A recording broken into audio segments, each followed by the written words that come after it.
Good afternoon and thank you for joining us for news updates. My name is Tandiwe Mzumara.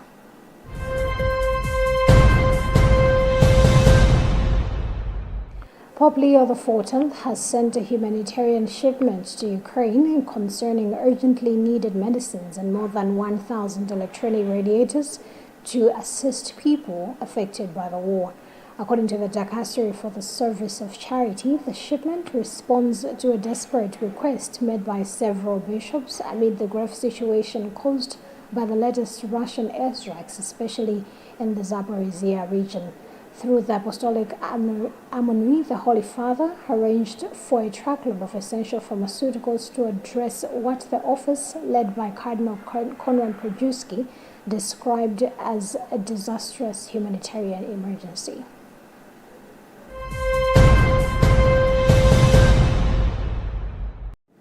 The Center for Democracy and Economic Development Initiative, CEDED, has issued a 7-day ultimatum to Chief Justice Rosine Mzikamanda and Attorney General Frank Mbeta, demanding that they step down over what it describes as serious governance and integrity concerns.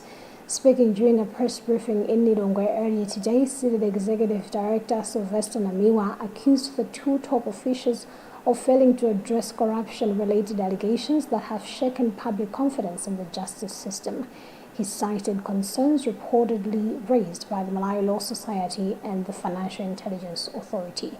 The organization has also criticized a recent ruling by the Supreme Court of Appeal ordering a payout to the defunct Finance Bank of Malawi, arguing that the decision places an unfair burden on taxpayers. Namiwa has since said failure to resign within 7 days will prompt further action.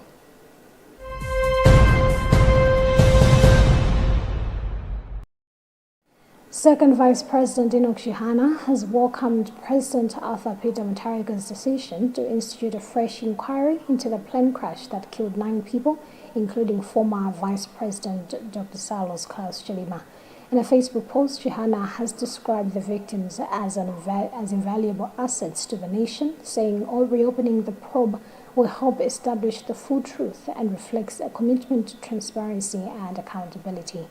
Echoing similar sentiments, United Democratic Front UDF President Adwele Moluzi has called for a thorough and credible investigation to ensure justice for the bereaved families and restore public confidence, urging investigators to act professionally and independently.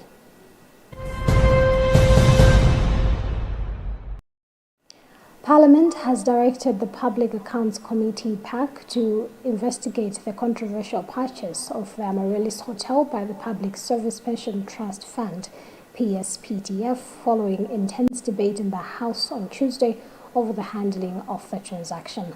First Deputy Speaker of Parliament Victor Musowa announced the decision after both government and opposition clashed over the deal, particularly regarding the amount of money already disbursed.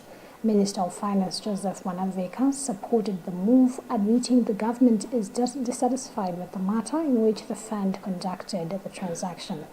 Meanwhile, the Dzakasina constituency member of Parliament Joshua Malango has challenged the minister to clarify as to why government had remained silent on the 98 billion Malawi budget payment made towards the acquisition.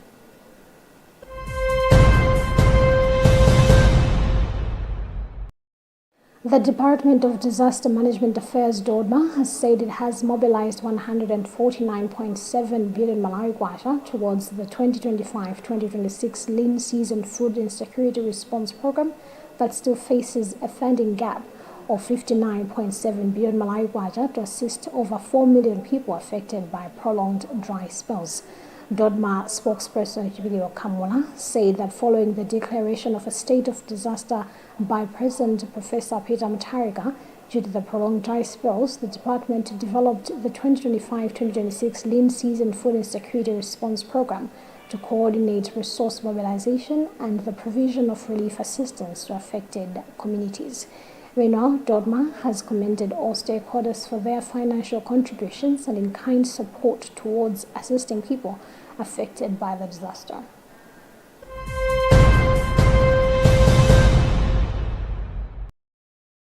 And in other news, supporters and close associates of Ugandan opposition leader Kizza Besigye have expressed growing concern over his deteriorating health as he remains in detention. Dr. Basishe has been in custody for over a year, and his wife, Winnie Byamima, says his physical condition is worsening, further alleging that Uganda's Chief of Defense Forces has made repeated threats against him. Byamima claims that continued detention and repeated denial of bail are part of a broader plan to harm her husband. Basishe was reportedly abducted in November 2024 by armed men in Nairobi, Kenya, before resurfacing days later at a military court in Uganda.